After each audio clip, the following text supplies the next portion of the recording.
আমার বাজানদেরকে বলবো, পর্দা আলে মা বোনদেরকে বলবো, বাজান কলব পরিষ্কার করো। এরপর দুনিয়ার থেকে বিদায় নিয়ে কবরের পথে রওনা করো। বাজান বলকের বাদশা ইব্রাহিম বিন আদহাম রাহমাতুল্লাহ আলাইহি মুসাফির তার দরবারে যাইয়া বলে, বাদশা সালাম দিয়া আপনার এই মুসাফির খানায় আমি একটু থাকতে চাই। বাদশা বলে, বোকা মুসাফির, এইটা হইলো আমার স্থায়ী বাড়ি রাজসিংহাসন, এইটাকে তুই মুসাফির খানা বানাইছো, তুই তো আমার ইজ্জত নষ্ট করছো। তখন মুসাফির বলে, বাদশা রে, ভুল হইলে মাপ চাই। বাদশা স্থায়ী বাড়ি কাকে বলে, মুসাফির খানা কাকে বলে? তখন বাদশা বলে, বাড়ির দরজায় ঘর দেখছো? দেখছি, ওইটা হইলো মুসাফির খানা। হুজুর, ওইটার পরিচয় কি? বলে, প্রতীক রাস্তায় চলতেছে, সন্ধ্যা হয়ে গেল, অস্থায়ী ভাবে রাত্রি যাপন করলো, পরদিন উঠে তার গন্তব্যের দিকে চলে যায়, এইভাবে অস্থায়ী ভাবে আসে যায়, একে বলে হে মুসাফির খানা। বাদশা স্থায়ী বাড়ি কাকে বলে? যেখানে সব সময়ের জন্য মানুষ থাকে। তখন মুসাফির বলে, বাদশা রে, তাহলে দুনিয়া সৃষ্টির পর থেকে মনে হয় আপনি এই বাড়িতেই আছেন। তখন বাদশা বলে, বোকা মুসাফির, না না, আমার আগে ছিল আমার আব্বা। বাদশা, আপনার আব্বা কোথায়? সে তো কবরে চইলা গেল। বাদশা, আপনার আব্বা কি আসবে না? বলে, না মুসাফির, একবার দুনিয়া থেকে মানুষ বিদায় নিয়ে কবরে গেলে আর দ্বিতীয়বার আসে না। বাদশা, আপনার আব্বার আগে কে ছিল? আমার আব্বার আগে ছিল আমার দাদা। কলে, সে কোথায়? সেও তো কবরে। কলে, সেও কি আসবে না? না, আসবে না। তখন মুসাফির হলো, বাদশা রে, আপনি মনে হয় চিরজীবন থাকবেন। তখন বাদশা বলে, ও মুসাফির, কুল্লু নাফসিন যায়িকাতুল মাউত, মানুষ মরণশীল, আমি একদিন দুনিয়ার থেকে বিদায় নিয়ে কবরে যাব। বলে, আপনি কি আসবেন না? না, আমিও আসবো না। তখন মুসাফির বলে, বাচ্চা, আপনি আমাকে বলছেন বোকা, আসলে বড় বোকা তো আপনি। ও বাদশা, আপনার বাড়ির দরজায় মুসাফির খানা, একবার মানুষ থাইকা চইলা গেলে আবার এসে ইচ্ছা করলে থাকতে পারে, কিন্তু আপনার এই মুসাফির খানা থেকে যদি একবার কেউ বের হয়ে যায় আর কোনদিন আসে না। মুসাফির হাম এহা সবাই কবর আখের ঠিকানা, কোই আগে রওয়ানা হ্যায়, কোই পিছে রওয়ানা। বলার সঙ্গে সঙ্গে বাদশার চিন্তার পরিবর্তন ঘটে গেল। আমি এই বাদশাহী দিয়া কি করব? আমি এই সম্মান সম্পদ দিয়া কি করব? আমি এই পীরগিরি দিয়া কি করব? মুফতিগিরি দিয়া কি করব? আমার এই বড় সম্পদের মালিক গাড়ি বাড়ি দিয়া কি করব? আমি এই সওদাগারি দিয়া কি করব? যেদিন আমাকে 3টা কাপড় দিয়া পেঁয়াজ দিয়া ফালাইয়া রাখবে, সেদিন কি উপায় হবে? এই চিন্তা ভাবনা কইরা বাদশা ইব্রাহিম বিন আদহাম রাহমাতুল্লাহ আলাইহি স্থায়ী বাড়ি কামাই করার জন্য ওই কলব নামক উল্লেখযোগ্য পার্সকে ভালো করার জন্য মুরব্বীর শরণাপন্ন হইল। মুরব্বীর কাছে যাওয়ার পরে মুরব্বী তাকে এমন ভাবে কেসা শুরু করছে। কি করে কেসা? মুরব্বা হওয়ার জন্য মুরব্বীর হাত লাগা লাগবে। এখন তাকে কেইসা লাকড়ি টানার দায়িত্ব দিল, এমনকি মেথরের পর্যন্ত দায়িত্ব দিল। বাজানে এমন জীবন তিনি গঠন করে গেল, কিয়ামত পর্যন্ত মানুষ তার নাম স্মরণ করতে থাকবে। এই জন্য আমার বাজানদেরকে বলবো, পর্দা আলে মা বোনদেরকে বলবো, দুনিয়া সম্পর্কে মাঝে মাঝে চক্ষু বন্ধ করো, এরপর চিন্তা করো, কবরের পথে হাঁটো। কিসের দল, কিসের টাকা, কিসের বাড়ি, কিসের গাড়ি, কিসের পীরগিরি, কিসের মুক্তিগিরি, কিসের ইমামগিরি, কিসের খতিবগিরি, কিসের অমুক মেম্বার, চেয়ারম্যান, এমপি, মিনিস্টারগিরি, সব সারো সারো সারো।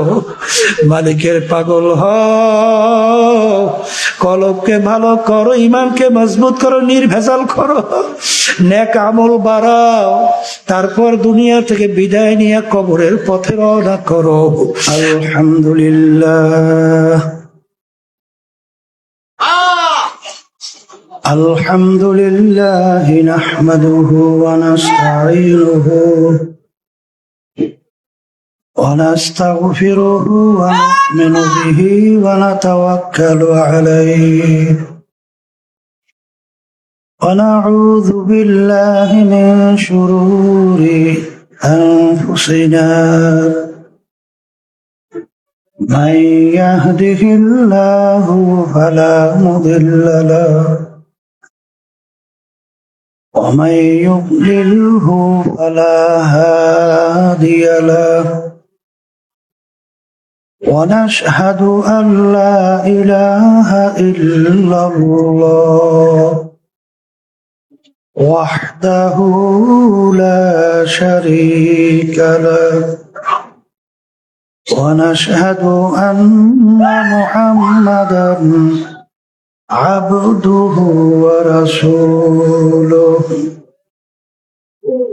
أما بعد فأعوذ بالله من الشيطان الرجيم بسم الله الرحمن الرحيم يا أيها الذين آمنوا صلوا عليه وسلموا تسليما اللهم صل على سيدنا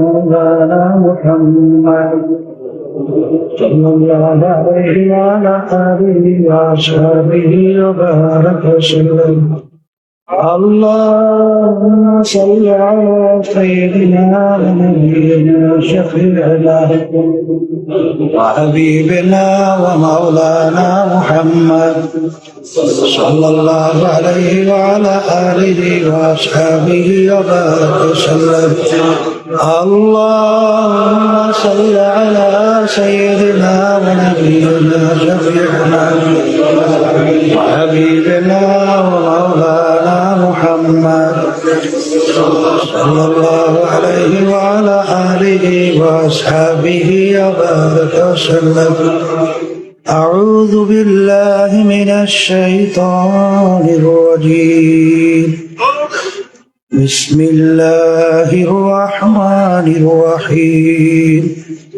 ولقد كرمنا بني آدم وقال تعالى أولئك كالأنعام بل هم أضل صدق الله العلي العظيم শুকরিয়া আদায় করতেছি মহান রব্বুল আলামিনের দরবারে।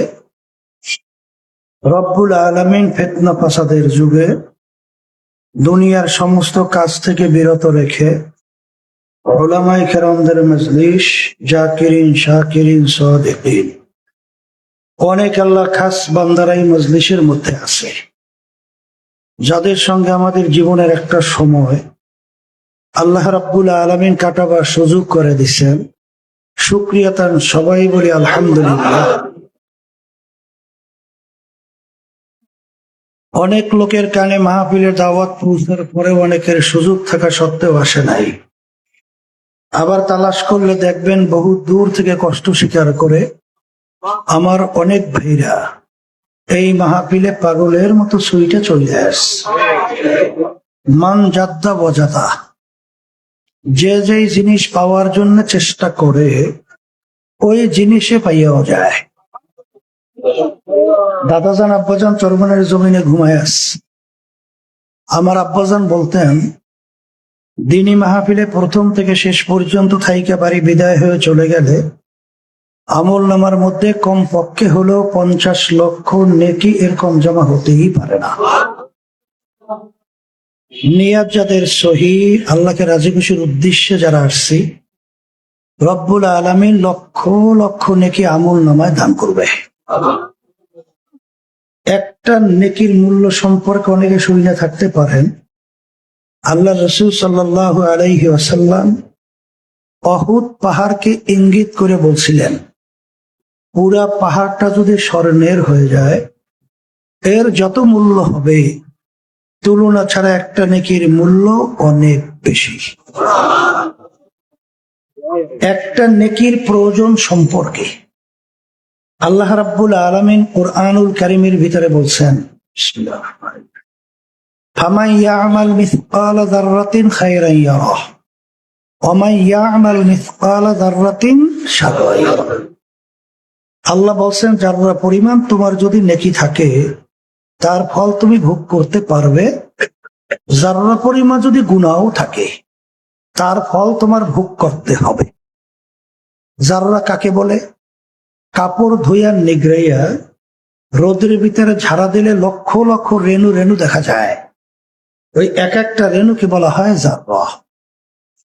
এই পরিমাণ নেক থাকলেও ফল পাওয়া যাবে, এই পরিমাণ গুনাহ থাকলেও তার ফল ভোগ করতে হবে। আমি বলছি না, আল্লাহ বলছেন। এখন আমার ভাইদেরকে বলবো, আজকে যারা মাহফিলে আসছে নিয়াত যাদের সহি, আল্লাহ কবুল করলে 1-2 নেকি না, লক্ষ লক্ষ নেকি আমল নামায় আল্লাহ দান করবে না? কথা বলে না। কিন্তু কিয়ামতের ময়দান একটা নেকির যদি কারো ঠেকা বাজে, নেকি সংগ্রহ করার সুযোগ আছে? হ্যাঁ, বলে কিভাবে নাই? কিয়ামতের ময়দানটা এত কঠিন হবে, এত ভয়াবহ হবে, আল্লাহ রাব্বুল আলামিন কিয়ামতের ময়দানের অবস্থানটা বুঝাতে যাইয়া কুরআনুল কারীমের ভিতরে বলছেন, কি বলছেন? ইয়াউমা ইয়াফিরুল মারউ মিন আখিহি ওয়া উম্মিহি ওয়া আবিহি ওয়া সাহিবাতিহি ওয়া বানিহি লিকুল্লি ইমরিইম মিনহুম ইয়াউমা ইযিন শা'নুন ইউগনি। আল্লাহ রাব্বুল আলামিন বলছেন, কিয়ামতের ময়দানে মা পর্যন্ত সন্তানের পরিচয় না দিয়া সন্তান থেকে মা ভাইগে যাবে। কে বলছেন? বলেন, কে বলছেন? তাহলে সন্তানের পরিচয় না দিয়া মা যদি ভাগে, তাহলে বলেন তো মায়ের চেয়ে আদরের দুনিয়ার ভিতরে কে আছে? আছে? থাকতে পারে? তাহলে মাই যদি পরিচয় না দেয়, অন্য কেউ আপনাকে নেকি দিবে চিন্তা করা যায়? তাহলে যদি নাই যায়, তাহলে নেকি সংগ্রহের জায়গা কোথায় বলেন? বলেন, দুনিয়াতে। কোথায় কোথায়? দুনিয়া। যারা মাহফিলে আসছেন নিয়াত যাদের সহি, আল্লাহকে রাজি খুশির জন্যই আসছেন, লক্ষ লক্ষ নেকি রব্বুল আলামিন আমল নামায় দান করবে। তাহলে আমরা যারা মাহফিলে আসছি, জিতছি না ঠকছি? আর যারা আসে নাই ওরা ঠকছে। তাহলে আমরা যে বলি সুযোগ থাকা সত্ত্বেও যারা আসে নাই ঠকছে, আপনি আমি বললাম ঠিক, কিন্তু এই কথাগুলো বুঝবে কারা? বলেন, যারা মানুষ। বলেন, মুখ খুলে বলেন। আর সুরাতে মানুষ, অঙ্গ প্রত্যঙ্গে মানুষ, আর ভিতরটা আবু জাহাল উকবা সাহেব আবু লাহাব পশুর চেয়েও খারাপ। এরা কিন্তু আমাদের এই কথা বুঝবেও না, গুরুত্বও দেবে না, আর নেকি কামাইয়ের জন্য আগ্রহ এবং চেষ্টাও করবে না। কথা ঠিক কিনা? তাহলে এই কথার মাধ্যমে আমি কিন্তু মূলত বোঝাতে চাই, মানুষের সুরাত আকৃতি হইলেই মানুষ হওয়া যায় না। কথা ঠিক কিনা? শোনেন, আমি যে আপনাদের সামনে আয়াত শরীফ তেলাওয়াত করছিলাম, আয়াতের ভিতরে আল্লাহ রাব্বুল আলামিন কি বলছেন? যত মাখলুকাত আমি সৃষ্টি করেছি এর ভিতরে সর্বশ্রেষ্ঠ সম্মানিত করে আমি মানুষকে সৃষ্টি করেছি। এক কথায় মানুষ সৃষ্টির সেরা। মানুষ কথা ঠিক না বে? ঠিক। কিন্তু দুনিয়ার যে নিয়ম নীতি এবং দুনিয়ার যে কালচার গুলো আছে, এ দ্বারা কিন্তু মানুষ যে সর্বশ্রেষ্ঠ হওয়ার কোনো যুক্তি নাই, কোনো যুক্তি মেলে না। বলে তা কেমন? এই আল্লাহর বান্দারা, পর্দায় মা বোনরা যারা শুনছেন, ধাতু যত দামি হয় ওই ধাতু দিয়ে বস্তু তৈরি করলে তার দামও তত বেশি হয়। যেমন একটা আংটি তৈরি করছেন লোহা দিয়া, কি দিয়া? ওর যা মূল্য হবে ওই একই আংটি তৈরি করছেন রূপা দিয়া, দাম বাড়ছে না কমছে? ওই একই আংটি তৈরি করছেন স্বর্ণ দিয়া, বাড়ছে না কমছে? ওই একই আংটি তৈরি করছেন হীরা দিয়া, বাড়ছে না কমছে? সাইজ কিন্তু বাড়ে নাই। ধাতুর মূল্যের কারণে বস্তুর মূল্য কি বাড়ছে। কথা ঠিক। তা দুনিয়ার দৃষ্টিকোণ থেকে মানুষ সম্মানিত হওয়ার কোনো যুক্তি নাই। কলে তা কি? আল্লাহ রাব্বুল আলামিন ফেরেশতা সৃষ্টি করছেন নূর দিয়া। ফেরেশতা কিসের তৈরি? বলেন বলেন বলেন। নূরের তৈরি। আল্লাহ জিন জাতি সৃষ্টি করছেন আগুন দিয়া। মানুষ জাতি সৃষ্টি করছেন আল্লাহ রাব্বুল আলামিন মাটি দিয়া। তা ধাতু মূল্যের দিক থেকে আপনি যদি হিসাব করেন তাইলে সবচেয়ে বেশি সম্মানিত হওয়ার কথা ছিল ফেরেশতা, এরপরে দ্বিতীয় পর্যায়ে জিন জাতি, এরপরে তৃতীয় অবস্থান হলো মাটির তৈরি মানুষ। কথা ঠিক কিনা? কিন্তু আল্লাহ রাব্বুল আলামিন তো ঘোষণা করেছেন ওয়ালাকাদ কাররামনা বানি আদম, মানুষ সর্বশ্রেষ্ঠ সম্মানিত। এর কারণ তো অনেকে তালাশও করেন না, চিন্তাও করেন না। এই চিন্তা কি আপনার বাড়ির পাশের গোয়াল ঘরের গরুটাই করবে? কথা বলে না। এই গোয়াল ঘরের গরুটার কাজ কি? 24 ঘন্টা খাওয়া বাঁচা ছাড়া ওর দ্বিতীয় আর কোনো চিন্তা? মাঠের ভিতরে যখন গরু নিয়ে যান, ওই যে ঘাসের ভিতরে মুখ লাগায় শুধু খাইতেই থাকে। সন্ধ্যার সময় যখন বাড়ি নিয়ে আসেন, আবার ওই চারির ভিতরে খানা দেয় না, খাইয়া লইয়া পায়খানা প্রস্তাব কইরা শুইয়া রাত্রটা কাটাইয়া আবার যখন ভোরে মাঠের ভিতরে নান, কাজ কি? কথা বলেন না কেন? হ্যাঁ, ও কি অজু টজু করে মসজিদে গেছে মুয়াজ্জিন আযান দেওয়ার পরে? রোজার মাসে রোজা রাখছে? রাখে নাই। তোর 24 ঘন্টা ডিউটি কি? বলেন খাওয়া বাসা, খাওয়া বাসা, খাওয়া বাসা। বলে এক শ্রেণীর মানুষ আমাদের সমাজের মধ্যে নাই। 24 ঘন্টা তার শুধু চিন্তা কেমনে কামাই করবে, কেমনে খাইবে, কেমনে বাঁচবে, শুধু খাওয়া বাসা, খাওয়া বাসা, খাওয়া বাসা।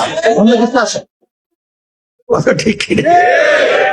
আমি আমার ভাইদেরকে বলবো, মানুষ সর্বশ্রেষ্ঠ সম্মানিত আল্লাহ ঘোষণা করছেন।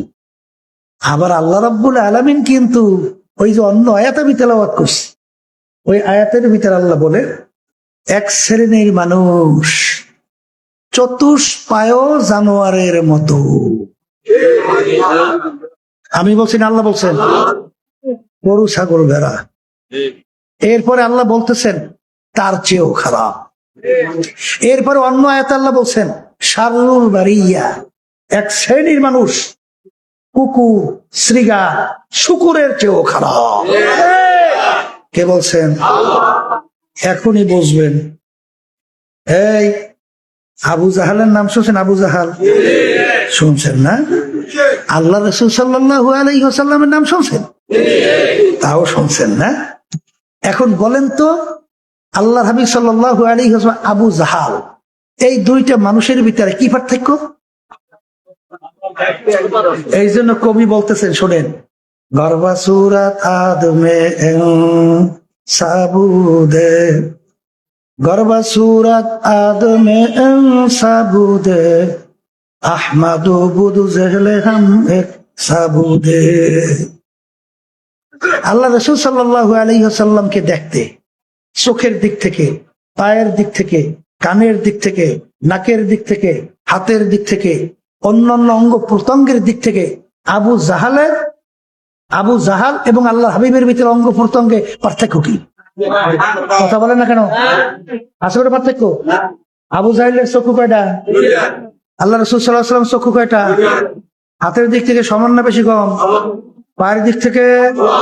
কিন্তু আল্লাহ রাসূলের নাম শুনলে দুরূদ শরীফ পড়া কি হয়? বলেন ওয়াজিব হয়।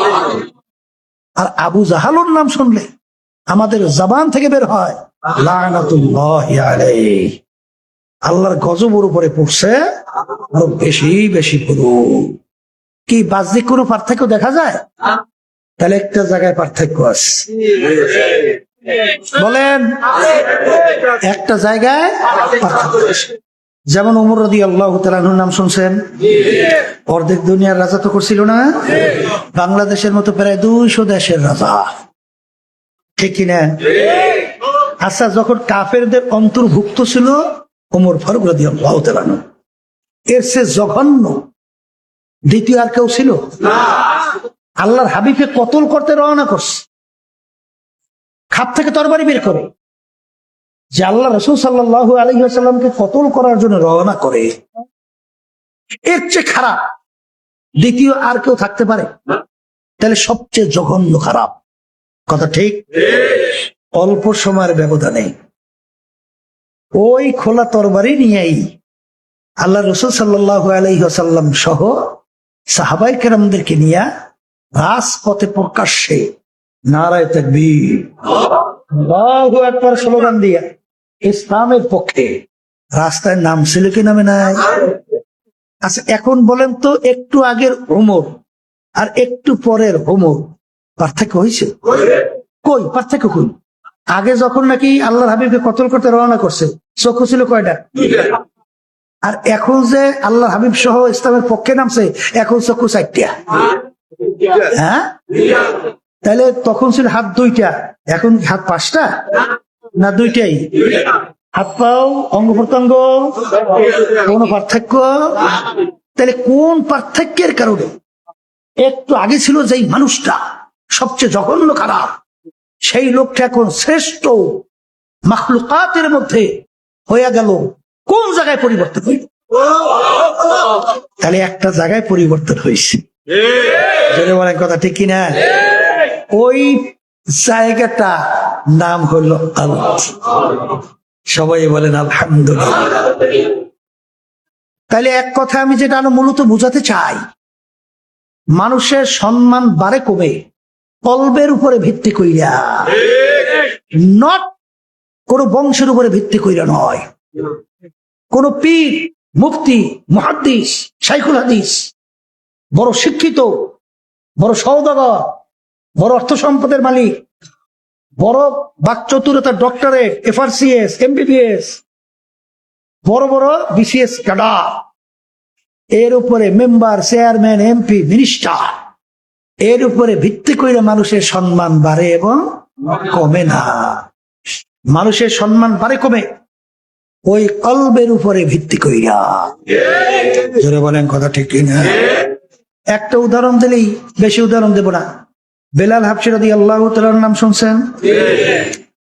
দুনিয়ার চলার মতো কোন যোগ্যতা, গুণ তার মধ্যে নাই।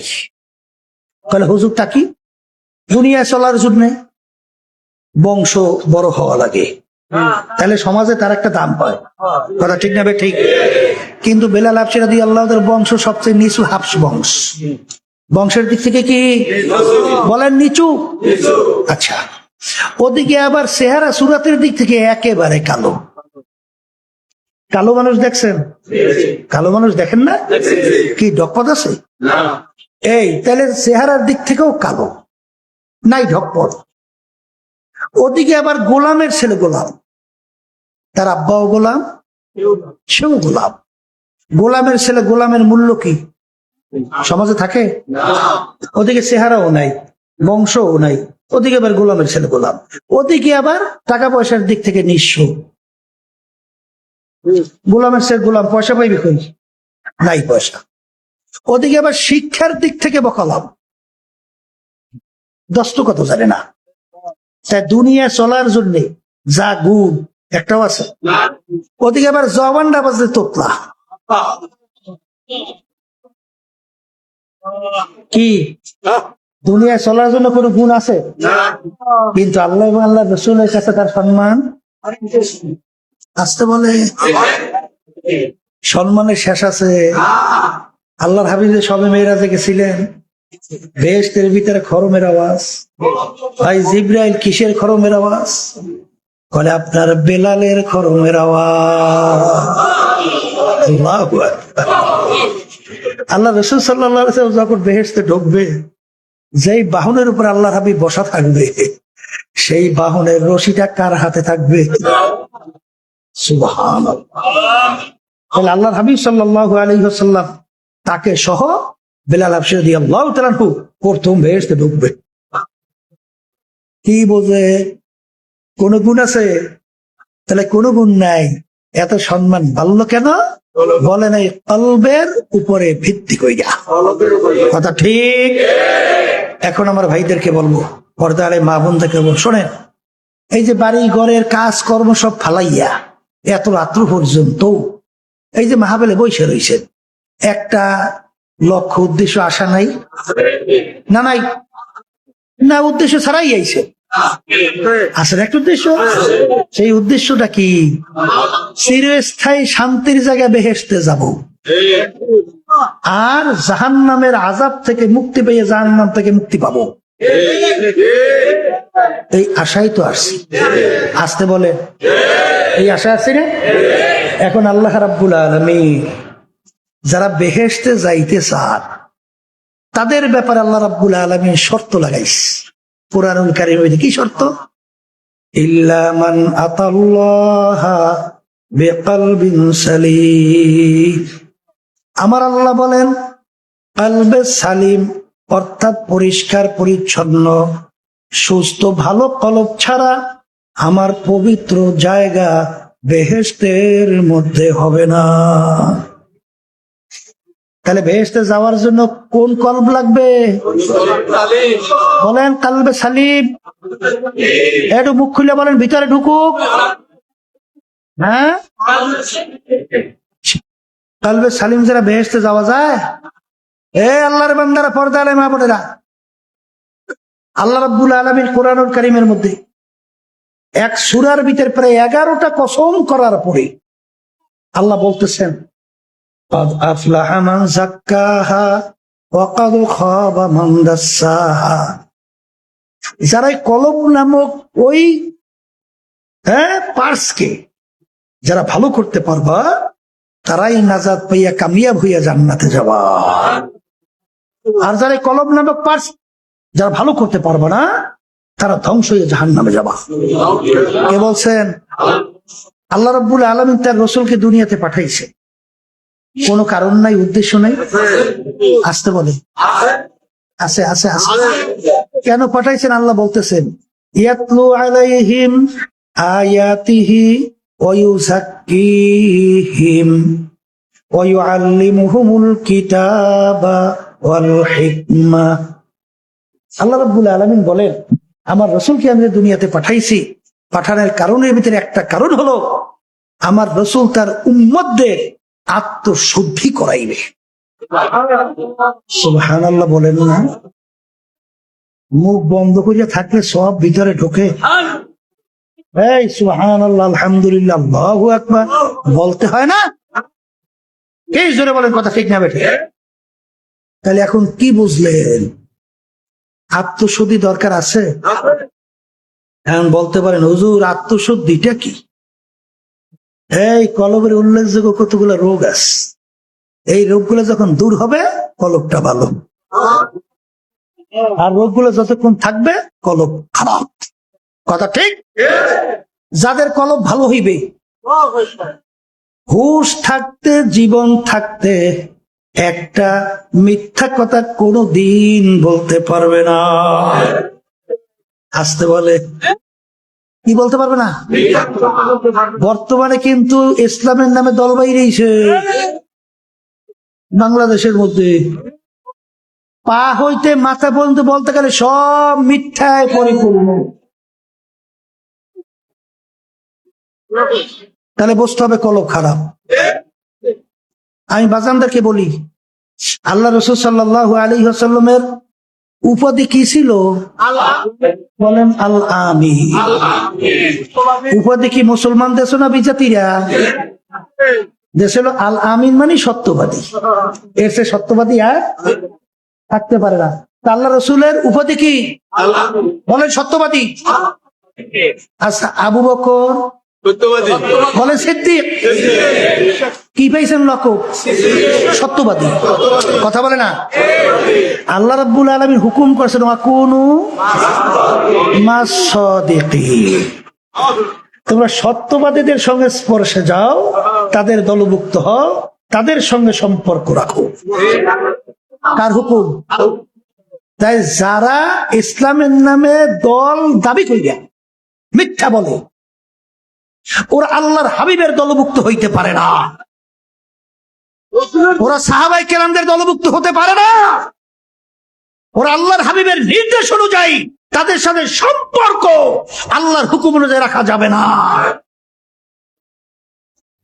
যারা রাখবা তারা তোমাদের নিজেদের কোরআন হাদিস নিজেরা বানাইয়ে লইও, এইবার বেহেশতে যাইও।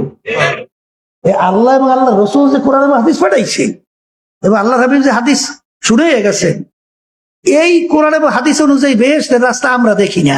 যদি থাকে বুঝেই বললেন কি কি বাজানরা, কথা ঠিক না বেঠিক?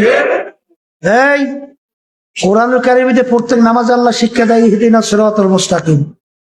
পড়েন না পড়েন না। এই সিরাতাল মুস্তাকিম কোনটা? আল্লাহ বলতেছেন সিরাতাল্লাযীনা আন'আমতা আলাইহিম, মালিক যেই পথে চলার পরে আপনার পক্ষ থেকে যাদের উপরে আপনার নেয়ামত বর্ষিত হয়েছে তাদের পথে আমাদেরকে চালান। এখন কাদের উপর আল্লাহ নেয়ামত বর্ষিত হয়েছে? অন্য আয়াত আল্লাহ রাব্বুল আলামিন তাদের পরিচয় দেয়, মিনান নাবিয়্যিনা ওয়াস সিদ্দিকিনা ওয়াশ শুহাদাই ওয়াস সালিহিন ওয়া হাসুনা উলাইকা রাফিকা। আল্লাহর রহমত নেয়ামত বর্ষিত হয়েছে কাদের উপরে? বলেন নবীদের উপরে। এরপরে বলেন সিদ্দিকীনদের উপরে। সিদ্দিকীন অর্থ কি? আসতে বলে তারে যারা মিথ্যুক তাদের উপরে তো আল্লাহর রহমত হয় না? আল কিযবু ইউহলিক, হাদিসের মধ্যে আসছে। আল্লাহ রাসূল সাল্লাল্লাহু আলাইহি ওয়াসাল্লাম বলেন মিথ্যাবাদী ধ্বংস। কথা ঠিক না বাটি? এই আল্লাহর বান্দারা, পাগলামি মনে করছেন না জোর করে আল্লাহর বেহেশতে যাবে? হ্যাঁ, কোরআন হাদিসের রাস্তার বাইরে। আমি আমার বাজানদেরকে বলি, শোনেন, যার থেকে একবার মিথ্যা প্রমাণিত হয়, যার থেকে একবার মিথ্যা প্রমাণিত হয়, তার সাক্ষী কোনো দিন আর গ্রহণযোগ্য হয় না। শরীয়তের মাসালা ঠিক আছে না ভুল করছে? ঠিক আছে না ভুল করছে? যে মিথ্যুক তার সাক্ষী গ্রহণযোগ্য, কোনোদিন গ্রহণযোগ্য না। যার থেকে একবার মিথ্যা প্রকাশিত হয়, ওর সনদে হাদিস বয়ান করা জায়েজ আছে? তার থেকে হাদিস গ্রহণ করা জায়েজ আছে? তার থেকে হাদিস বয়ান করলে সেটা কি গ্রহণযোগ্য হবে? হবে না। কারণ হাদিস বয়ান করার জন্য, বর্ণনা করার জন্য এই যারা নাকি রাবি থাকবে, সনদ যাদের থেকে আপনি আল্লাহর হাবিব পর্যন্ত সাল্লাল্লাহু আলাইহি ওয়াসাল্লাম যাবেন, তার ভিতরে একটা শর্ত হলো আদালত। কথা কয় না? কি থাকা লাগবে? আদালত, সত্যবাদী, ন্যায়পরায়ণ। মিথ্যুকেরা এই সমস্ত মানুষের ঈমান ধ্বংস করতেছে। এই যে যুদ্ধ চলছিল কিছুদিন আগে, ইরান, আমেরিকা, ইসরায়েল, চলছিল না? Iran, America. আচ্ছা বলেন তো, যত সংবাদ প্রকাশিত হয়েছে এর ভিতরে মিথ্যা বলছিল কারা? আমেরিকা আর খ্রিস্টানরা না, ইহুদিরা না? তাহলে মিথ্যা বলে খ্রিস্টানরা, মিথ্যা বলে ইহুদিরা, মিথ্যা বলে বিজাতিরা, মিথ্যা বলে ধ্বংস, বাতেল, বদমাই, অসত্য, শয়তান, এরা বলে মিথ্যা। কথা ঠিক কি? আল্লাহর হাবিবের উপাধি আলামী, আবু বকরের উপাধি সিদ্দিক। আল্লাহ রাব্বুল আলামিন সম্পর্ক রাখতে বলে সত্যবাদী। আর আল্লাহ রাব্বুল আলামিন বলে মিনান নাবিয়্যিন ওয়াস সিদ্দিকিন ওয়াস শুহাদা ওয়া হাসুনা উলাইকা রাফিকা। তাহলে আমার বাজানদেরকে বলবো দলাদলি বুঝি টুজি না, ওইসব পাগলামি বাদ দেন, ইজম বাদ দেন, কওম বাদ দেন, বংশ বাদ দেন। আমি চিটাগাঙ্গিয়া, আমি সিলটি, আমি বরিশালী, এইসব কিন্তু কবরে পরিচয় নাই। সিলেটের জন্য কবরে প্রশ্ন 3টা, চিটাগাংয়ের জন্য কবরে প্রশ্ন 3টা, নোয়াখালীর জন্য কবরে প্রশ্ন 3টা। না কয়টা? না ভিন্ন ভিন্ন। এই কবরে সিলেটি এলারা যাবে, চিটাগাং এলারা যাবে, বরিশাল এলারা যাবে। কি বলবে? মান রব্বুকা ওমা দীনুকা ওয়া মান নাবিয়ুকা। এই 3 প্রশ্নের মধ্যে কোথায় কিন্তু নাই তুমি চরমনাইন, না সারসিনান, না পুরপুরা, না জয়পুর, না তুমি আওয়ামী লীগ, না বিএনপি, না জাতীয় পার্টি, না তুমি জামাত, না তুমি আদার্স, অন্য অন্য অন্য অন্য। পাওয়া যায়, পাওয়া যায়। তাহলে দলের পিছনে পড়ছেন কে? ব্যাপার কি? এই বিভিন্ন ইজমের পিছনে পড়ছেন কে? বিভিন্ন গোত্রের পিছনে পড়ছেন কেন? আপনার কবরে কি দল যাবে? না সিলেটি এলারা যাবে, না চিটাগাং এলারা যাবে? তোমার কবরে তুমি একাই যাবা বাজান। হায় হায় হায়, তোমার কবরের পুরো উত্তর তুমিই দেওয়া। আমার আব্বাজান রাহমাতুল্লাহি আলাইহি বলতেন, বাজান তোমরা আমাকে অনেকে ভালোবাসো, আমি ফজলুল করিম ভালোই বুঝি, কিন্তু আমি ভালো করে চিন্তা ভাবনা করে দেখছি, আমি ফজলুল করিম যেদিনে কবরে চলে যাব, তোমরা যদি ফুলের মালা একটার পর একটা গাইথা আমার কবরকে ভইরা রাখো, আর আমার আল্লাহ যদি আমাকে কবরে মাপ না করে, ওই ফুলের মালা আমার কিছু আসে যায় না।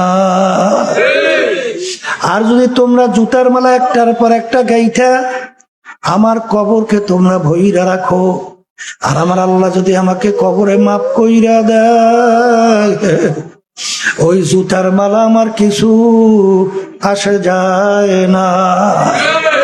কথা ঠিক কিনা? এই জন্য আব্বাজান বলতেন, যারা চরমনাইতে আসেন আপনাদেরকে পরিষ্কার ভাবে আমি বলছি, যতক্ষণ পর্যন্ত আপনাদেরকে আমি কোরআন এবং হাদিস অনুযায়ী আপনাদেরকে পথ দেখাবো, পথ চলতে বলবো, কথা মানার জন্য বলবো, ততক্ষণ পর্যন্ত আপনারা আমার কথা মানবেন, শুনবেন, চলবেন। আর যখন কোরআন এবং হাদিসের বাহিরে কোনো পথ দেখাবো, কোনো কথা মানার জন্য নির্দেশ করব, তখন আপনাদের ওয়াজিব হবে আমার থেকে সইরা ভাইগা যাওয়া। এই কথা পুরান মুজাহিদের কেউ মনে আছে? আল্লাহু আকবার। দেখেন তো ব্যাপারটা কেমন। তাহলে বুঝা গেল কবরে কোনো পরিচয় চলে চলে চলে চলে চলে, যদি নাই চলে আফসোস আফসোস। এই জাতীয় নির্বাচন গেছে 2026, গেছে না? হ্যাঁ, শোনা যায় অনেক চরমনাইয়ের মুজাহিদ, অনেক ইসলামী আন্দোলন সহ সহযোগী সংগঠনের তারা নাকি এই জাতীয় নির্বাচনের সময় ইসলামের পক্ষে বাক্স কয়টা ছিল একটু বুঝে কইছে না, না বুঝে কইছে? একটার বাহিরে ইসলামের পক্ষে কোনো বাক্স বাংলাদেশে আর ছিল? হ্যাঁ, যদি কারো জানা থাকে, আমার জানা নেই, যদি আপনাদের জানা থাকে আমাকে একটু জানাইয়ে। কয়টা ছিল? বলতে পারেন হুজুর, জামাত এবং তার সঙ্গে যে ইসলামী দলগুলো ছিল, হুজুর এরা নির্বাচন করছে না? জামাতের নেতৃত্বে জোট হয়েছিল 11। কথা ঠিক কিনা? আমরা প্রথম করছিলাম সমঝোতা, এটা জোট না। যখন সুযোগে তারা এটা ব্ল্যাকমেইল কইরা আমাদের থেকে ছিনাই নিয়া, তখন তারা জোটের রূপরেখা তৈরি কইরা নেতৃত্বের আসীনে বসে গেছে। এখন আমাদেরকে ড্রাইভ করবে, মানে এখন আমাদেরকে চালাইবে, মানে চতুর্দিক আটকাইছে। এখন যাবা কোন জায়গা দিয়া? সুযোগ তো নাই। কিন্তু আল্লাহর মাই ভালো মেরে পাই, আল্লাহর মাই। ওরা তো বুঝতে পারে নাই যে এই যে এমন কায়দায় আটকাইছি, এত বেরোনোর কোনো সুযোগ নাই। কিন্তু আল্লাহর খাস মেহেরবানিতে ইল্লা মান রহিম, দেখা দৃষ্টিতে কোনো পথ নাই, কিন্তু আমার মালিক 100,000 পথ বের করে দেয়, তাই না? তখন জামাতের নেতৃত্বে যে জোট হয়েছিল, আমরা তো আল্লাহর রহমতে বের হয়ে আসছি। কেন বের হয়েছি? আমরা ঘোষণা করছিলাম ইসলামের পক্ষে বাক্স হবে একটা। যখন জামাত ঘোষণা দিল তারা ক্ষমতায় যেতে পারলে শরিয়া অনুযায়ী, ইসলাম অনুযায়ী রাষ্ট্র চালাবে না, প্রচলিত আইনে দেশ চালাবে। আপনারা শুনছিলেন মনে হয় না? আচ্ছা, এইটা শোনার পরে তখন আমরা কি করি? আমরা তো ইসলামের দল, আমরা তো এই সমঝোতায় গেছিলাম ইসলামের জন্য। কথা ঠিক না বেঠিক? যেখানে ইসলাম নাই সেখানে আমরা থাকি কিভাবে? এখন তো ক্ষমতার দ্বার প্রান্তে। যদি এই সমঝোতায় এই অবস্থায় থাকতাম, হয়তোবা ইসলামী আন্দোলন দেখা দৃষ্টিতে হয়তোবা 20-30টা 25টা সিটও আসনও এমপি হয়ে যাওয়ার সম্ভাবনা ছিল। কথা ঠিক না বেঠিক? এখন এই মুহূর্তে এই ক্ষমতার মোহ থেকে ওই সময় বের হয়ে আসা, বলা সহজ, শোনাও সহজ, ব্যাপার কিন্তু অত সহজ না। কিন্তু ইল্লা মান রহিম, যার উপরে আল্লাহর রহমত হবে, আল্লাহর মায়া, আল্লাহর নজর রহমতের আসবে, তার জন্য কোনো ব্যাপারই না। কথা ঠিক কিনা? ওই সময় যখন তারা ঘোষণা দিল, এরপরে দেখি কি ভারতের সঙ্গে গোপনে বারবার বৈঠক করে। কিরে, ভারতের লাগে বৈঠকটা কিসের? সমঝোতা করলাম আমরা, বৈঠক নেবে আমাদের সাথে, ভারতের লাগে বৈঠক কিসের? তা আবার ভারতের পররাষ্ট্র মন্ত্রণালয় থেকে সেখানে প্রকাশ করছে না, ধারাবাহিকতার অংশ, মানে বৈঠক চলতেছিল র্যান্ডাম, এর ভিতরে একটা অংশ মানে এই একটা প্রকাশ হয়েছে। পাইলাম খ্রিস্টান মিশনারির সাথে বৈঠক করে, সেখানে যাই মহিলাদেরকে বললে আসে ক্ষমতায় গেলে আর ইসলাম অনুযায়ী দেশ চালাবো না। শুনছিলেন আপনারা? এরপর দেখে আমেরিকার সাথেও বৈঠক করে, এরপরে দেখি কার্যক্রম সব ইসলাম বলে। তাকি জামাতের আমির বলছিল, শুনছিলেন, ছেলেদেরকে ছেলেরা সরো, মেয়ে বন্ধুরা আসো, ছেলেরা সরো, মেয়ে বন্ধুরা আসো, বৈষম্য দূর করব। কি দূর করে? আমি আমার বাজানদেরকে একটা প্রশ্ন রেখে যাই, আচ্ছা বলেন তো, ছেলে মেয়েদের ভিতরে পার্থক্যতা কে রাখছে? আমি? কোন আলেম, কোন পীর, কোন মুফতি মুহাদ্দিস? কে রাখছে? কে রাখছে?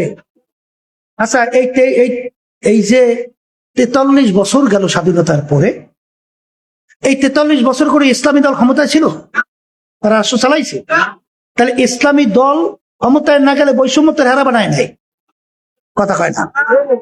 তাহলে বৈষম্য বানাইছে কে? বুঝা শুনে কইছে? কোন দিকে পা দিছে? যদি কে এই কথা বুঝা শুই না বইলে থাকে কাফের। যদি বলেন কথা ঠিক না ঠিক?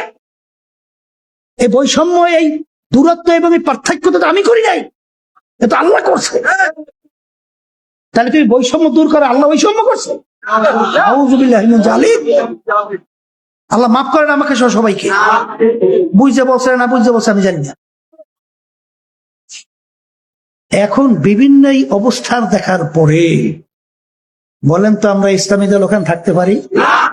হ্যাঁ, তখন তো ইসলামের পক্ষের একটা বাক্স নিয়ে বেরোয় গেছি।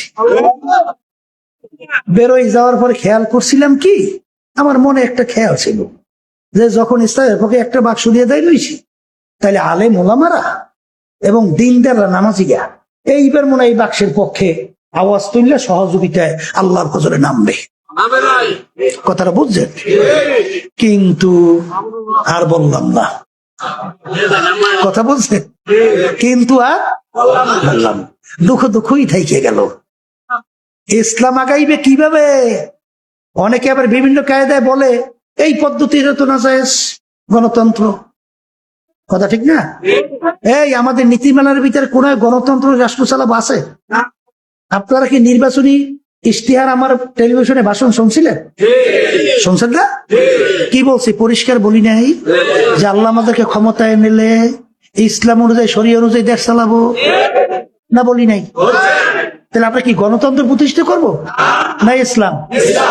তাই যারা নাকি এই কথা বলেন, বাজানদেরকে বলবো, বাজান, এই দেশের ভিতরে যারা সরাসরি যুদ্ধ কইরা, কতল কেতাল কইরা আপনি ইসলামকে ক্ষমতায় নেবেন, আমি ওই মাসালায় যাব না, সেই পরিবেশ আছে কিনা একটু চিন্তা করে দেখেন। আর যদি না থাকে, আপনি যদি চুপ থাকেন, তাহলে এই জমিন কিন্তু ফাঁকা থাকে না, এই জমিন কিন্তু আগাছা জন্মায়। আগাছা জন্মাইলে স্পেনের ইতিহাস পড়ে, সেই স্পেনের মধ্যে 750 বছরের মধ্যে যেখানে মুসলমানরা রাজত্ব করছিল, সেই স্পেনের ভিতরে এখন তালাশ করলে মুসলমানের চিহ্ন পাওয়া যায় না। কোথায় গেল মুসলমান? আস্তে আস্তে গোড়া সব কাইটিয়া তারপর সবাই ফেলাইছে বড় গাছ। কথা ঠিক কিনা? এখন এই জাতীয় নির্বাচন ইসলামের বাক্স ছিল কয়টা? একটু মুখ খুলে জোরে বলেন।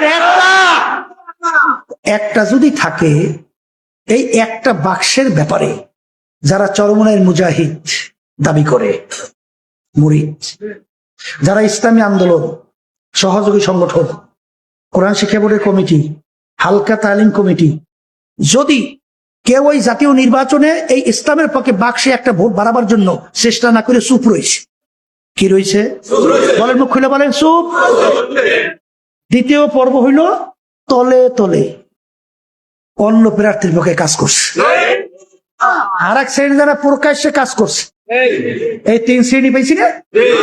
এই 3 শ্রেণী জেলা থেকে শুরু করে, বিভাগ থেকে শুরু করে, কেন্দ্র থেকে শুরু করে, একেবারে তৃণমূল ওয়ার্ড পর্যায় পর্যন্ত কোন কমিটি, কোন সদস্য পদেও থাকতে পারবে না।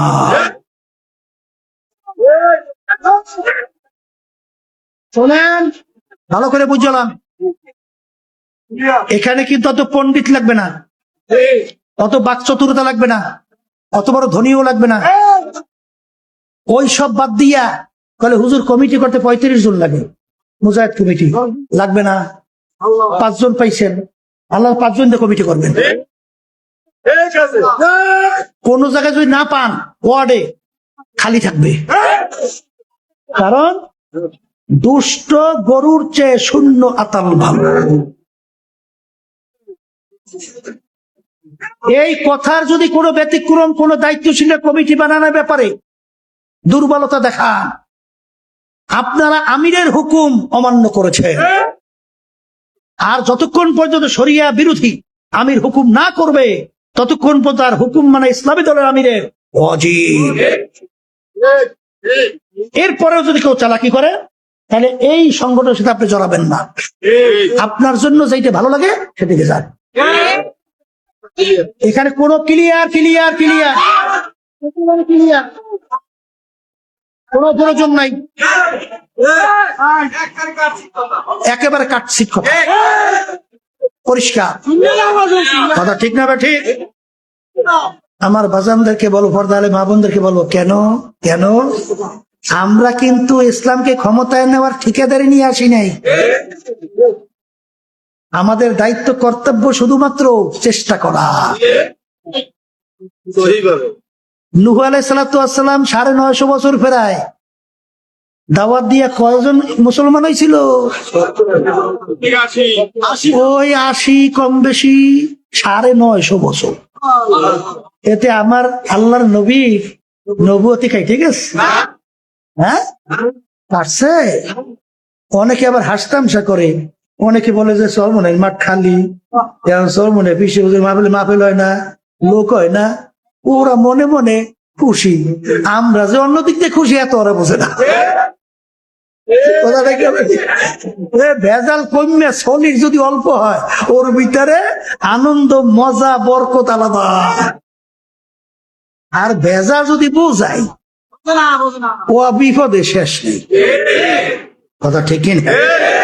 এই জন্য আমার বাজানদেরকে বলবো, পর্দারে মা বোনরা যারা শুনতেছেন, যাদের কলব ভালো তারা কোনোদিন মিথ্যা বলতে পারে না।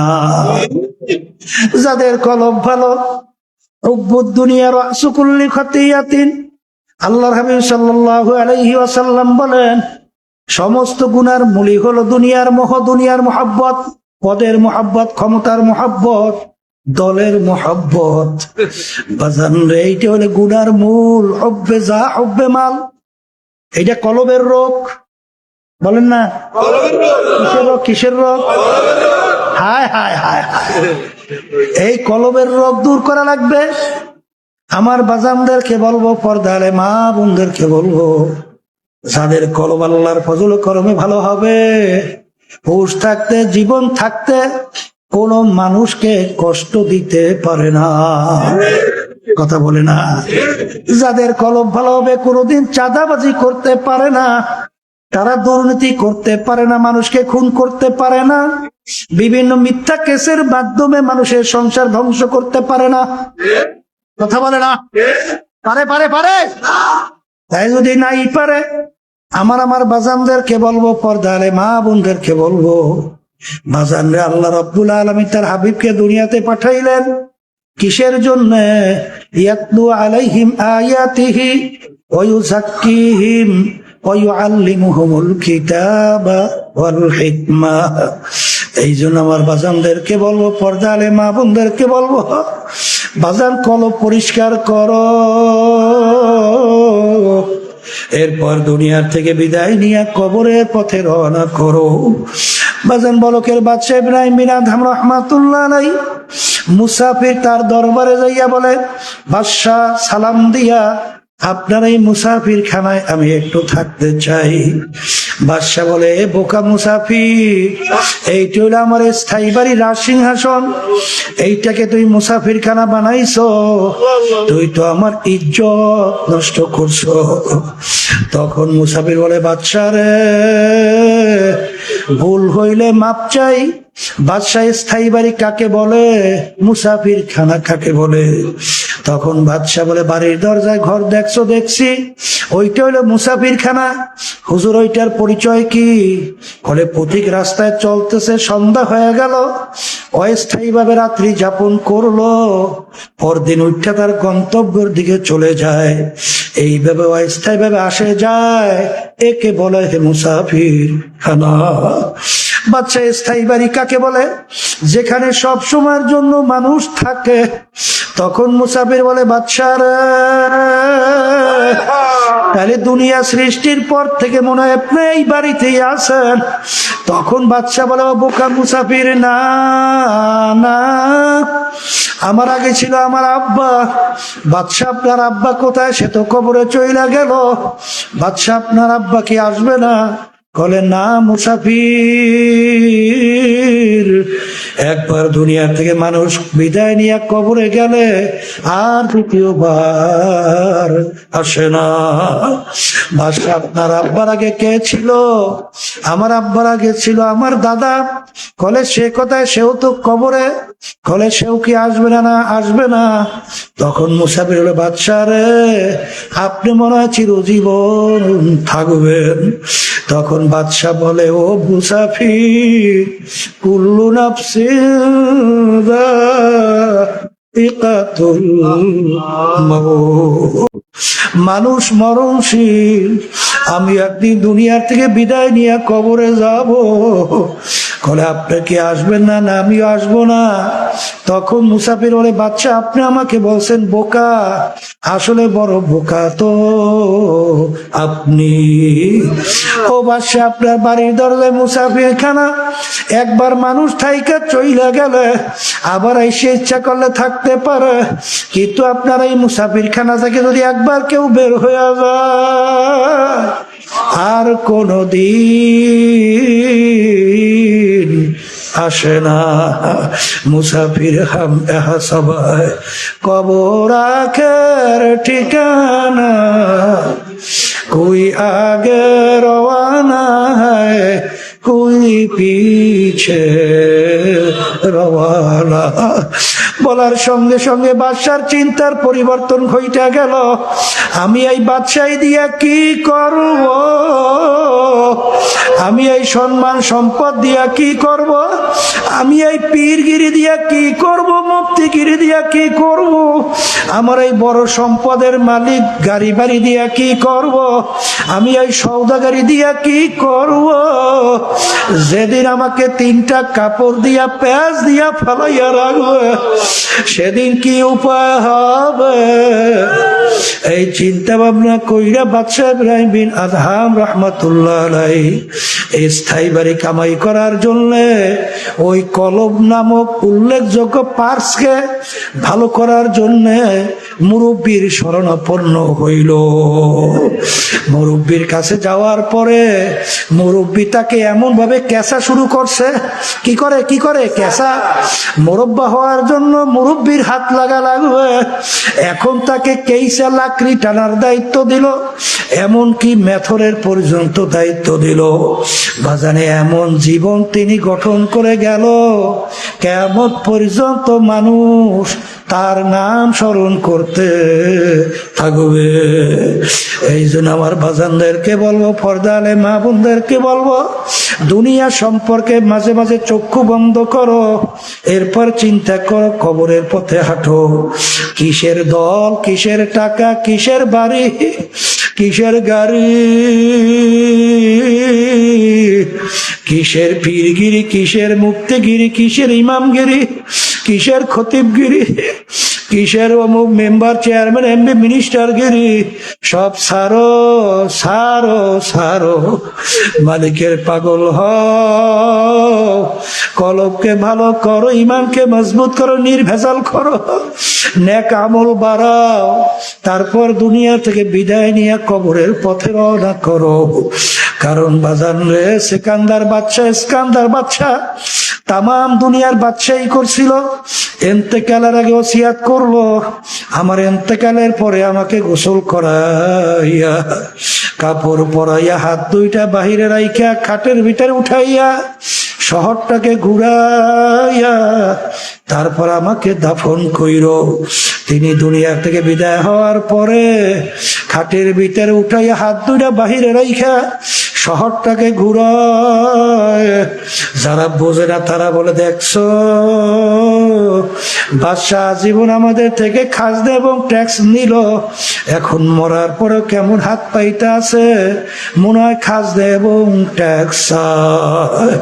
তখন বিজ্ঞ আলেমরা বলো, বোকারা তোরা তো বোঝো নাই, বাদশা সিকান্দার ইন্তেকালের আগে ওসিয়াত করছিল, মৌতের পরে কাপড় পরাইয়া, খাটের ভিতরে উঠাই, হাত 2টা বাহিরে রাইখা, শহর ঘুরাইয়া দাফন করার জন্যে। তিনি তামাম দুনিয়ার মানুষকে বুঝাতে চায়, হে তামাম দুনিয়ার মানুষেরা, আমি বাদশা সিকান্দারের মতো এত বড় বাদশা মনে হয় দ্বিতীয় আর কেউ হইতে পারবি না। তামাম দুনিয়ার বাদশাহী করলাম, কিন্তু যখন আমি কবরে রওনা করলাম, একেবারে খালি 2টা হাত নিয়ে কবরে রওনা করলাম, আর কিছু নিতে পারলাম না। এই জন্য আমার বাজানদেরকে বলবো, বড়লোক আমার বাবাদেরকে বলবো, পর্দালে মা বোনদেরকে বলবো, মাঝে মাঝে একটু চক্ষু বন্ধ করো, মোরা খাওয়া করো। বাজানাই আরামের বিছানা একদিন সাইরা মাটির বিছানায় তোমাকে নিয়ে রাখবে। সেদিন তোমার কোথায় গাড়ি, কোথায় বাড়ি, কোথায় তোমার টাকার গরম, কোথায় দলের গরম, কোথায় তোমার বংশের গরম, কোথায় শিক্ষার গরম, কিছুই থাকবে না। এই জন্য আমার বাজানদেরকে বলবো, দুনিয়া কিন্তু একেবারে অল্প সময়ের দুনিয়া। কারণ কিয়ামতের ময়দানে একজন আর একজনকে প্রশ্ন করবে, ভাই কামলা বিছনা, আমরা দুনিয়ার মধ্যে কতদিন ছিলাম? একজনে বলবে লাবিসনা ইয়াওমান আও বা'দা ইয়াউম, একদিন অথবা একদিনের কিছু অংশ মনে হয় দুনিয়ায় ছিলাম। আর একজন বলবে না না না, ফাসআলিল আদিন, যারা হিসাব রাখছে তারাই বলতে পারবে আমরা দুনিয়ার মধ্যে কতদিন ছিলাম। আমার কাছে তো মনে হয় আমি ঘরের এক দরজার থেকে ঢুকলাম, অন্য দরওয়াজা থেকে বের হইয়া আসলাম, এরকম ঢুকলাম বের হইলাম, ঢুকলাম বের হইলাম। এইটাই তো আমার কাছে দুনিয়ার জিন্দেগি মনে হয়। এ বড় লোক আমার বাবারা, একটু মাঝে মাঝে চক্ষু বন্ধ করো, একটু পিছনের দিকে তাকাইয়া দেখো, মনে হয় যেন সব কালকের ঘটনা। ওদিকে আয়নার সামনে যখন চেহারার দিকে তাকাই, তখন দেখি কাঁচা দাড়িগুলা পাইকা সাদা হইয়া গেল, দাঁতগুলা পইরা গেল। আহারে কত লোক নিয়ে চার টেবিলে চা খাইলাম, গল্পের টেবিলে গল্প করলাম, আহারে বাজারে বাজার করলাম। এখন সেই লোকগুলাকে আর বাজারে দেখা যায় না, গল্পের টেবিলেও নাই, বাজার আল্লাহ চায়ের টেবিলেও না।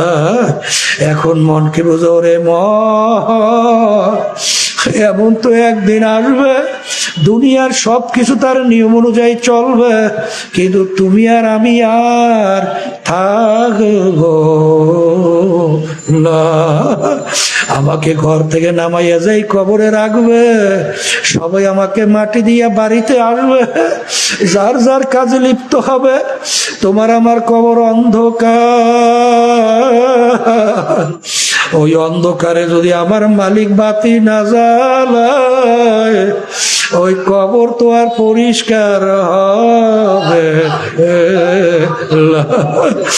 এ কবরের যাত্রীরা, আমি বলি নাই, কোন পীর বলে নাই, কোন মুফতি মুহাদ্দিস বলে নাই, আল্লাহর হাবিব বলেন আল কবরু রাউযাতুম মিন রিয়াজিল জান্নাহ আও হুফরাতুম মিন হুফারিন নার। এ আমার উম্মতেরা, এই যে কবর দেখো, এই কবর কিন্তু আসল কবর না। কোন কোন আল্লাহর বান্দাবান্দির কবর একটা বেহেশতের বাগান হইয়া যাবে। আল্লাহ আপনি আমার জন্য, আমাদের সবার জন্য কবুল করে নিয়ে। আল্লাহ হাবিব বলেন, ও আমার উম্মতেরা, কোন কোন নাফরমানের কবরের মধ্যে জাহান্নামের আগুন এসে ভইল। আল্লাহ আপনি, আমি বলি নাই, আল্লাহ রাসূল সাল্লাল্লাহু আলাইহি ওয়াসাল্লাম বলছেন, কোন কোন নাফরমানের কবরের মধ্যে জাহান্নামের আগুন এসে ভইরা যাবে। আল্লাহ আপনি আমাকে, আমাদের সবাইকে মাফ কইরা দিয়েন। আল্লাহর হাবিব বলেন, কোন কোন নাফরমানের কবরের মধ্যে তিসআতুন ওয়া তিসঈনা তিন্নিনান লাউ নুফিকা ফিল আরদি মা আনবাতাত খাদরা। কোন কোন নাফরমানের কবরের মধ্যে একটা দুইটা না বিষাক্ত 99টা সাপ জমা হইয়া যাবে। আল্লাহ আপনি আমাকে, আমাদের সবাইকে মাফ কইরা দিয়ে, ওই সাপ কিয়ামত পর্যন্ত নাফরমানকে পেঁচাইয়া পেঁচাইয়া তারপর ঠোকরাইতে থাকবে। ওই সাপ কেমন বিষধর হবে, দুনিয়ার ভিতরে যদি মুখ কইরা ফুদে তো কোনো গাছপালা মাথা জাগাতে পারতো না।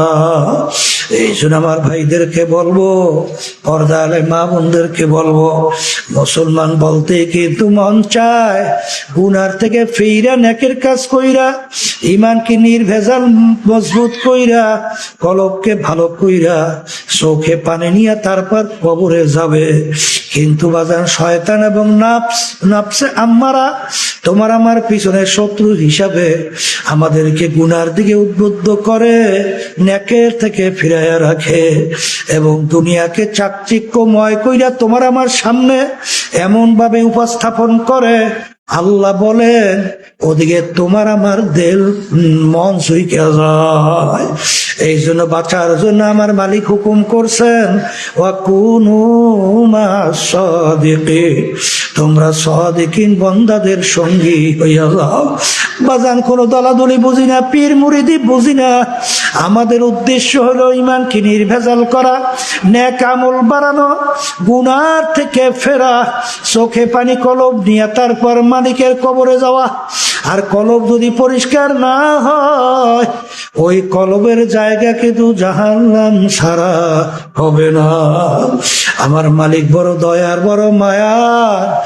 আমার মালিক যখন মাহফিলে নিয়ে আসছেন, আমার মালিকের কাছে দিলটাকে ভাইঙা দুই চোখের পানি ছাইরা মালিকের কাছে দোয়া করো, কারণ হাদিসের ভিতরে আছে জফুল কালাম আমার মালিকের হাতে। আমার মালিকে যদি ডাক দেওয়ার মতো দিতে পারো, মুহূর্তের মধ্যে তোমার আমার দিলকে ঘুরাইয়া দুনিয়া মুখীতে আল্লাহ মুখী কইরা দিতে পারে কি পারে না? বাজান চেষ্টাও নাই, তদবিরও নাই, খালাসও নাই। এই জন্য আল্লাহু আকবার শেখ সাদি রহমাতুল্লাহ আলাইহি তিনি বলেন, কারিমা বেবখশায়ে বরহালে মা কে হাসটা মাসিরে কামান্দে হওয়া। আমার মালিকের দরবারে কান্দে আর বলে, মালিক আমি নফসে আম্মারার জিনজিরের মধ্যে, শিকলের মধ্যে, রশির মধ্যে আবদ্ধ হয়ে গেলাম, দয়া মায়া করে তুমি নফসে আম্মারা জিনজির, রশি থেকে, শিকল থেকে আমাকে মুক্তি দাও। আরে আমার মালিক বড় দয়া, আমার মালিক বড় মায়া। যদি দিলটাকে ভাইঙ্গা দুই চোখের পানি ছাইরা যদি গুনার কথা মনে কইরা মালিকের দরবারে মাপ চাইতে পারো, আমার মালিক শুধু তোমাকে আমাকে মাপ করবেন তাই না, তোমার আমার গুনাহকে আমার মালিক নেকের দ্বারা পরিবর্তন কইরা দিবে। আর মনকে মাঝে মাঝে বুঝাইও, আর এই কথা ডাক দিয়া বইল, মন এমন ঘরে যাইতে হবে যেই ঘরে নাই বাতি, এমন ঘরে থাকতে হবে যেই ঘরে নাই সাথী। ও মুসাফির বান্দগাঠুরি বহুদূরে ঠিকানা, আজ ভিজানা কাল ভিজানা কবর রাখে ঠিকানা। আল্লাহু ঘরের মা বোনেরা হাত উঠাও, গুনার কথা মনে করো, দু চোখের পানি ফেলাও, মালিকের দরবারে কান্দ,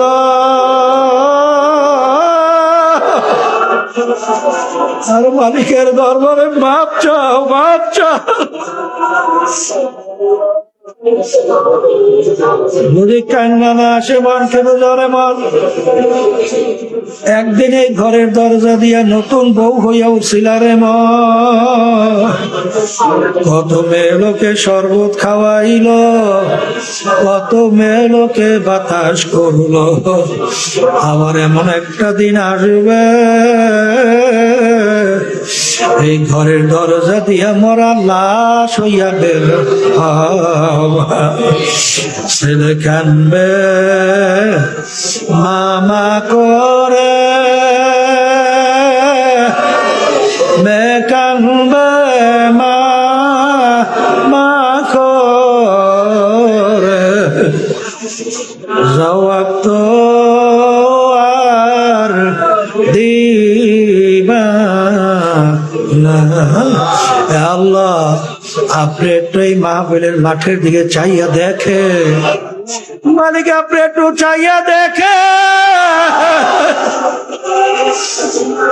আপনার বান্দারা কিভাবে কান্না। আমাদের ছেলেও মরে নাই, মেয়েও মরে নাই, গুনাহ করে বসছি রে, মাফ করে দেন গো মাওলা, মাফ করে দেন। আল্লাহর বান্দারা জোর করিয়া কান্দে, জোর করিয়া কান্দে।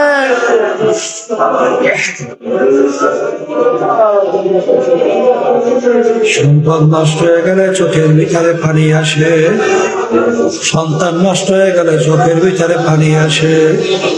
তোমার আমার গুনার কারণে জাহান্নামের আগুন জ্বলছে, ওই জাহান্নামের আগুন চোখের পানি ছাড়া ঠান্ডা হবে না। হে আল্লাহ, যাদের ছিল এই মাহফিল হইল, যারা এই মাহফিলের জন্য চেষ্টা কাটনি সাহায্য করলো, আমরা যারা মাহফিলে উপস্থিত হয়ে গেলাম, আমাদের সবাই উপরে খাস মেহেরবানি নাযিল করেন আল্লাহ। যারা আম্মা আব্বা আত্মীয় স্বজন যারা কবরে শুয়ে রয়েছে, সবার কবরকে বেহেশতের বাগান বানায়া দেন আল্লাহ। হককে আমাদের কাছে হক হিসেবে প্রকাশ করে দেন, বাতিলকে বাতিল হিসেবে প্রকাশ করে দেন। আমাদের সবাইকে হকের পক্ষে থাকার তৌফিক দান করুন। সুবহান রাব্বিকা রাব্বিল ইজ্জাতি আম্মা ইয়াসিফুন, সালামুন আলাল মুরসালিন, আলহামদুলিল্লাহি রাব্বিল আলামিন।